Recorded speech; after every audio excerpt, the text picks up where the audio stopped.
Ce qu'on observe en Europe du Nord comme aux États-Unis, c'est un glissement de la religion vers la spiritualité. La spiritualité, c'est vraiment un sujet qui nous aide à donner du sens, en fait, à des vies qui parfois nous semblent un peu absurdes. Par exemple, quand on a la foi, on va avoir tendance à prendre soin de son corps physique, de se dire, ce corps, c'est mon véhicule sur cette terre, c'est le véhicule de mon âme, donc je vais en prendre soin. Bonjour, je suis Julie Daché, et pour Bien-être par AirZen, je vais vous parler de mon enquête scientifique, mais pas chiante, sur les bienfaits de la spiritualité. Bien-être par AirZen. Aujourd'hui, dans Bien-être par AirZen, nous recevons Julie Daché. Julie est docteure en psychologie sociale, autrice et vulgarisatrice scientifique. Elle est notamment connue pour son travail sur l'autisme, la neurodiversité et la santé mentale et publie aujourd'hui un livre à la fois très personnel et solidement documenté. Qu'est-ce que vous croyez ? Une enquête scientifique, mais passionnante, sur les bienfaits de la spiritualité aux éditions Albin Michel. Julie Daché, bonjour. Bonjour, merci de m'accueillir. Merci du voyage aussi. J'ai envie de vous remercier de ça. Avec joie. Pour ce livre qui m'a fait voyager, parce qu'on vous suit aussi parfois lors de certains voyages que vous avez faits, mais qui m'a fait aussi évoluer, me poser des bonnes questions. De toute façon, même quand on m'a demandé qui je recevais aujourd'hui, que j'ai parlé de vous, donc je vais vous dire comment j'ai décrit, parce que je suis très mauvaise pour résumer les livres. Mais je dis, je reçois une autrice en fait qui a écrit un livre incroyable qui permet en fait de savoir un petit peu quels sont les bienfaits de la spiritualité. Voilà, je résumais ça à ça. Et donc, souvent est venue cette question de « Ah bon, mais il y a des bienfaits à ça ?» Oui, on va le voir. On va pas tout vous dévoiler tout de suite. Moi, j'aimerais comprendre avec vous quel a été le point de bascule. Qu'est-ce qui fait qu'un jour, vous vous dites « Je vais écrire un livre là-dessus » Alors, j'ai moi-même dans ma vie vécu des expériences très fortes qui m'ont donné la foi, alors que ce n'était pas le cas avant, je me disais plutôt agnostique. Et comme j'avais déjà au préalable ce background scientifique et que j'avais déjà l'habitude de cette double posture entre personnes concernées et travail scientifique, puisque je suis moi-même autiste et dans mon travail de chercheuse, j'ai coproduit des recherches sur l'autisme, c'est tout naturellement que je me suis dit, mais tiens, ça serait quand même hyper intéressant d'aller explorer, de voir ce qui se dit dans les articles scientifiques sur les bénéfices de la spiritualité au niveau de la santé mentale. Parce que moi, j'ai bien senti que depuis que j'ai la foi, ça me porte énormément au quotidien et ça m'ancre dans les moments difficiles. Donc j'ai été lire plein d'articles que j'ai trouvés vraiment passionnants et je me suis dit, mais ça serait dommage quand même de ne pas partager tout ça, c'était tellement riche. Donc voilà, c'est comme ça que l'idée est venue et en gardant ce double regard, du coup, à la fois de personnes qui a vécu des choses dans ma chair et à la fois de vulgarisatrice. Puis la première partie aussi de votre existence, Julie, loin d'être facile, puisque donc vous avez traversé de fortes périodes de dépression aussi, et donc dû ou voulu vous tourner vers d'autres possibilités en fait. Tout à fait, d'autres possibilités de guérison. Alors c'est vrai que ma santé mentale a toujours été fragile. J'ai notamment vécu des dépressions chroniques, j'ai essayé beaucoup de choses pour essayer d'aller mieux, des traitements classiques, antidépresseurs, la thérapie, etc. D'autres qui sont un petit peu plus hors case, de l'ostéopathie et autres. Et bon, parfois ça me soulageait, mais ça n'a jamais réussi à résoudre le fond du problème. Et j'ai découvert un peu par hasard les thérapies psychédéliques, et notamment les bienfaits de la psilocybine, qui est l'ingrédient actif des champignons magiques, sur les états dépressifs. Pareil, j'ai été lire un peu des recherches et tout, et je me suis dit, mais c'est incroyable, je ne savais pas en fait qu'on pouvait utiliser ces substances pour améliorer sa santé mentale. Et j'ai revécu une autre expérience de ce type sans substance, 1 an après, quasiment jour pour jour, dans un monastère. Et là, je me suis dit, c'est quand même une sacrée piqûre de rappel. Donc voilà, il faut que je fasse quelque chose de tout ça, quoi. Alors évidemment, je suis obligée de mettre un cadre aussi pour rassurer les gens. On ne peut pas s'amuser à prendre ça n'importe comment. Non, et d'ailleurs c'est aussi le problème de l'illégalité. C'est que quand on est comme moi, un peu le bec dans l'eau, à ne plus savoir quoi faire pour améliorer sa santé mentale et qu'on a envie de tester ces substances, eh bien on ne peut pas le faire en étant encadré correctement, à moins de réussir à rentrer dans un essai clinique en France, et il commence à y en avoir, mais il y en a peu. Donc soit on le fait dans l'illégalité avec des guides qui travaillent en underground, soit on va aux Pays-Bas ou en Jamaïque, soit on le fait tout seul. Mais évidemment, ça comporte des risques de le faire seul ou avec des guides en underground, donc c'est dommage, parce qu'on n'est pas suffisamment préservé. Est-ce que vous pouvez aussi nous parler des essais cliniques randomisés ? J'ai appris plein de choses en lisant votre livre, et nous parler aussi de ces essais cliniques menés actuellement sur la spiritualité. Ouais, alors en fait, c'est vrai qu'il m'a fallu au début du livre expliquer un petit peu ce que sont Par exemple, ce qu'on appelle les méta-analyses ou les essais randomisés, etc. En science, il y a différentes techniques, notamment pour étudier les effets, par exemple, d'un médicament. Ce qu'on va faire, c'est qu'on va créer 2 groupes de participants-participantes qui vont être répartis de façon aléatoire dans chacun des groupes. Et l'un de ces groupes va recevoir la substance. Donc ça peut être les champignons magiques, en l'occurrence la psilocybine, ou ça peut être un antidépresseur, si on cherche à tester l'efficacité d'un antidépresseur. Et l'autre groupe va recevoir un placebo. Voilà. Et même les chercheurs eux-mêmes ne savent pas qui a reçu quoi. Donc c'est vraiment ce qu'on appelle du double aveugle, personne ne sait. Et on va comparer ensuite les effets avec des analyses statistiques, etc. Voilà. Donc ça, c'est évidemment une méthode qu'on ne peut pas appliquer à tout, mais c'est un petit peu le Graal dans la recherche. Et donc notamment, il y a certaines recherches qui utilisent cette méthode pour étudier les effets de la psilocybine. Et il y a des études qui ont été menées, donc randomisées, pour parler de la spiritualité et des effets qu'elle a sur nous. Ouais, alors en fait, pour parler de la spiritualité, c'est complexe. Il y a plein de types d'études différentes. Et c'est vrai que pour les chercheurs, et c'est ce que j'explique au début, c'est un objet de recherche qui est très difficile à saisir. Parce que la spiritualité, c'est un concept qui est multidimensionnel et il faut pouvoir l'opérationnaliser. Déjà rien que ça. C'est-à-dire que, qu'est-ce que j'étudie dans ma recherche ? Est-ce que j'étudie combien de fois par semaine la personne prie pour voir l'effet que ça a ? Est-ce que j'étudie combien de fois par semaine la personne va à l'église ? Donc il faut se mettre d'accord sur des variables à opérationnaliser et ensuite les effets. Est-ce que j'étudie l'effet sur la dépression ? Sur l'anxiété ? Sur le bien-être psychologique ? Donc il y a plein d'études différentes et plein de méthodologies différentes. Mais on est en train de se rendre compte, en tout cas, qu'il y a vraiment des bienfaits à avoir cette spiritualité. Alors, vous insistez, vous, beaucoup sur la différence entre religion et spiritualité. Pourquoi c'est important pour vous de bien dissocier les deux ? Alors, peut-être avant ça, je précise quand même qu'effectivement, il y a un lien entre spiritualité et santé mentale, mais moi, je ne le présente pas du tout comme un truc miraculeux. Et je précise bien dans le bouquin qu'il y a d'autres facteurs qui contribuent à notre santé mentale, comme les conditions socio-matérielles d'existence, les prédispositions génétiques, les violences qu'on a pu vivre dans l'enfance, etc., etc. C'est pas que c'est important pour moi, en tout cas, j'explique ce que disent les chercheuses dans les recherches. Et eux et elles essayent de faire la différence, parce que c'est pas tout à fait la même chose. Une religion, c'est une institution sociale qui va s'organiser autour de croyances, de pratiques, de rites partagés. Par exemple, quand on est catholique, on peut croire en la Sainte Trinité, on peut réciter certaines prières, aller à l'église le dimanche, voilà. Par contre, la spiritualité, c'est un élan plus individuel, où l'idée, c'est de transcender son ego pour se connecter à quelque chose de plus grand que soi. Alors ça veut dire quoi ? Ça veut dire plein de choses différentes. Pour certains, c'est se connecter à l'univers. Pour d'autres, ça va être à la sagesse de nos ancêtres, à l'esprit de la nature. C'est très diversifié. Et les pratiques aussi sont diversifiées. Ça peut passer par de la méditation, des exercices de respiration, une marche en forêt, la pratique d'un instrument de musique pour se sentir relié à l'univers. Donc c'est très, très, très diversifié. Et ce qu'on observe en Europe du Nord comme aux États-Unis, c'est un glissement de la religion vers la spiritualité. C'est-à-dire qu'il y a de plus en plus de personnes qui ne sont plus affiliées à une religion, mais qui, pour autant, ne se disent pas athées ou agnostiques. Ces personnes-là, elles croient, sans rentrer dans les cadres religieux traditionnels. Elles sont spirituelles. Pourquoi est-ce que le sujet reste si sensible en France ? Alors c'est peut-être un ressenti de ma part, mais je ressens, je vous reçois aujourd'hui, et plein de fois vous parlez de certains sujets, et j'ai une espèce de petit truc à l'intérieur de moi, oh là là, on a le droit de parler de ça, est-ce qu'on a le droit de dire ça ? Enfin, ça reste sensible. Pourquoi selon vous c'est aussi sensible en France, alors que dans d'autres pays ça ne le serait pas du tout ?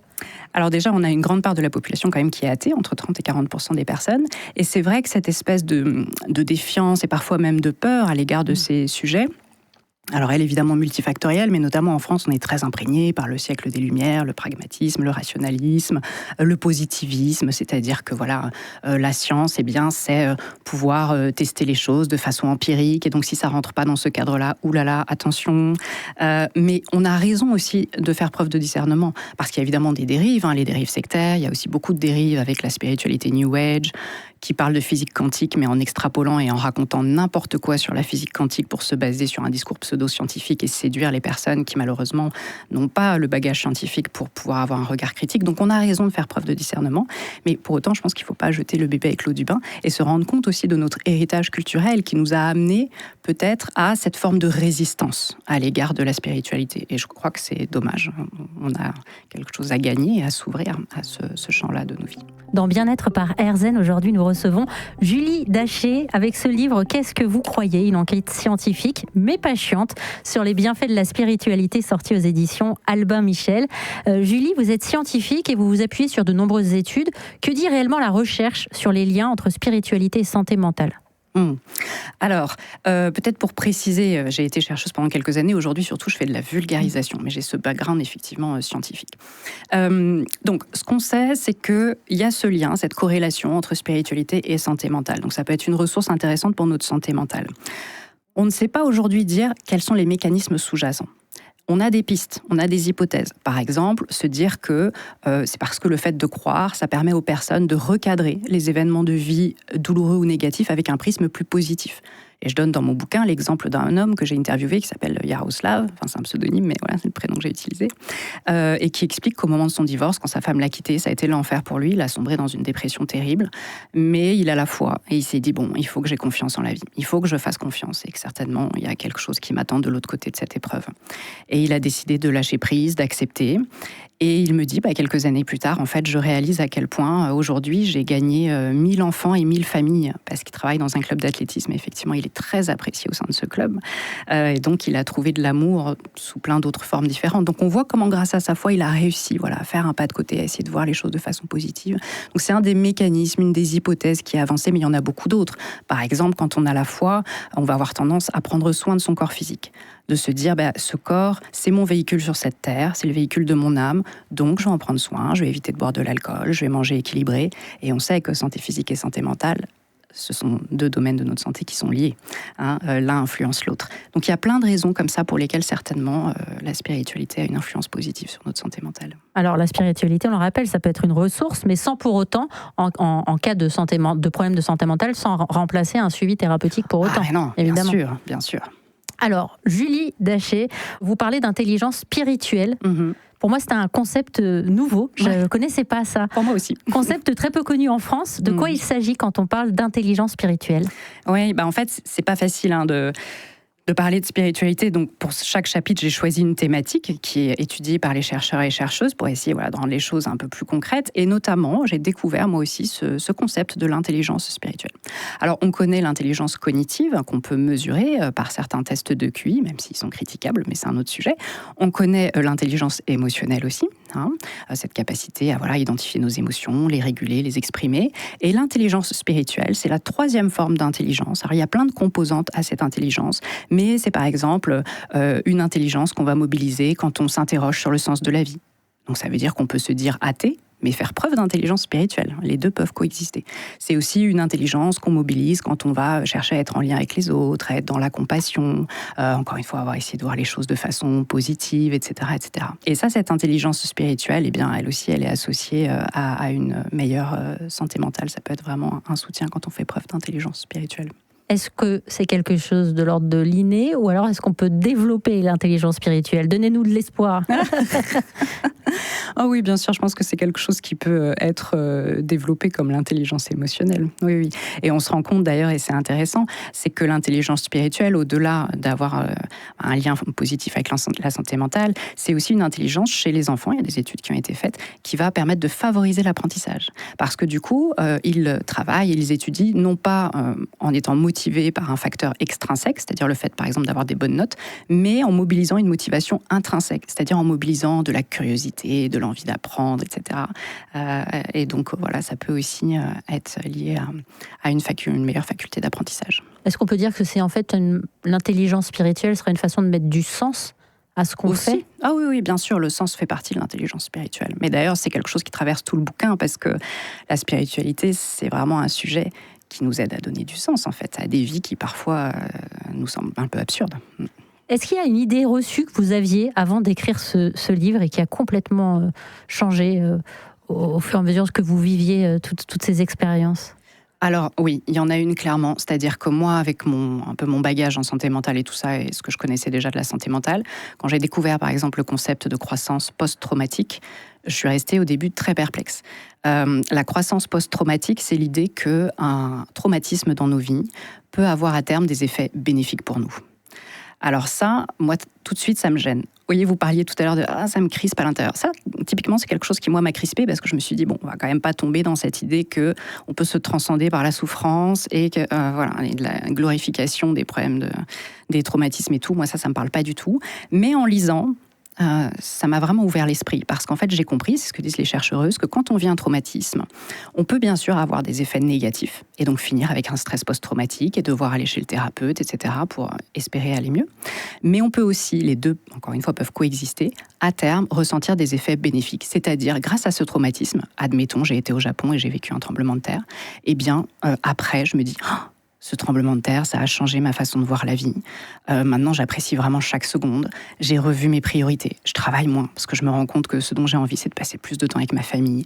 Je me rends compte aussi que j'ai réussi à mobiliser des ressources ce jour-là. Et donc, j'ai plus confiance en ma force intérieure. Enfin, voilà, il y a plein de choses comme ça qui peuvent émerger suite à ce traumatisme. Et en France, on est plutôt familier avec le concept de résilience, mais qui est différent. La résilience, c'est après le trauma, je retrouve le même état qu'avant. Donc c'est de la stabilité. Mais la croissance post-traumatique, elle va plus loin. C'est après le trauma, j'acquiers un meilleur niveau psychologique qu'avant le trauma. Alors attendez, mon cerveau a envie de faire pause. Alors je le dis et je le fais. Ouais. J'ai envie de revenir avec vous sur le concept de résilience. Vous pouvez me réexpliquer parce qu'on en parle beaucoup. Ah, beaucoup. Et parfois, on n'ose pas poser les questions, vous savez. Et donc moi, j'ai l'impression, en vous entendant parler, que j'avais jamais vraiment compris ce qu'était la résilience. C'est quoi exactement ? Alors moi, je suis pas une spécialiste, mais en tout cas, c'est vrai qu'en France, on en a certainement au moins déjà entendu parler, notamment par les travaux de Boris Cyrulnik, ses livres, ses prises de parole, etc. La résilience, c'est l'idée qu'on va vivre un événement difficile dans sa vie, un traumatisme. Et après ça... par nos ressources, par la thérapie ou autre, on va réussir à retrouver le même état psychologique qu'avant. Voilà. Donc, encore une fois, cette idée de stabilité, on retrouve l'état d'avant. Mais la croissance, on acquiert un niveau psychologique, un équilibre psychologique supérieur. Donc, on gagne quelque chose. C'est pour ça qu'on parle de croissance. On acquiert certains bénéfices. Donc, il y a la résilience et la croissance, mais c'est pas que la croissance, vous avez utilisé un autre mot tout à l'heure ? La croissance post-traumatique. La croissance post-traumatique, donc c'est déjà en évolution en fait. Ouais, mais en fait, c'est ce que je dis dans le livre. En vrai, c'est un concept avec lequel on est tous et toutes familières parce que, par exemple, c'est l'idée du phénix qui va renaître de ses cendres, ou c'est l'idée de la fleur de lotus qui s'épanouit dans la vase.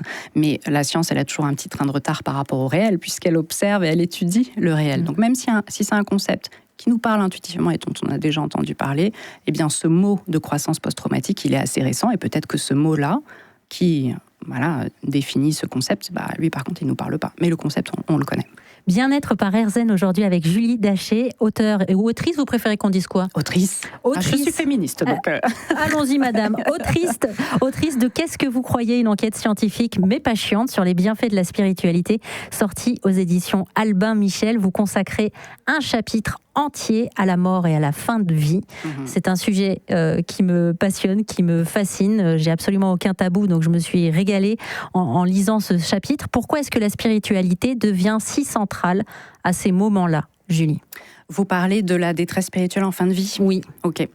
Alors, effectivement, quand on arrive en fin de vie, par exemple dans le cadre d'une maladie grave ou autre, ce qu'on observe, c'est que les personnes, d'un seul coup, eh bien, il y a une perte de sens.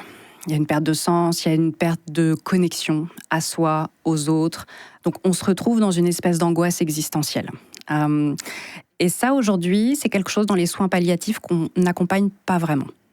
Et déjà parce qu'on n'a pas toujours une approche holistique en médecine, malheureusement, notamment en France, alors qu'il existe ce qu'on appelle des soins spirituels qui peuvent permettre d'adresser et d'aider et d'accompagner cette détresse spirituelle. Ça peut être tout simplement des pratiques narratives, c'est-à-dire aider la personne à mettre sa vie en mots, à en parler. Ça peut être certains rituels. On va allumer une bougie, on va lire un poème sur l'amour, ou que sais-je, où on va mettre de la musique et danser, si on a la capacité de danser. Enfin, il y a plein de façons différentes, en fait, de prendre soin, j'ai envie de dire, de l'âme, même si c'est pas comme ça que les chercheurs et chercheuses le verbalisent.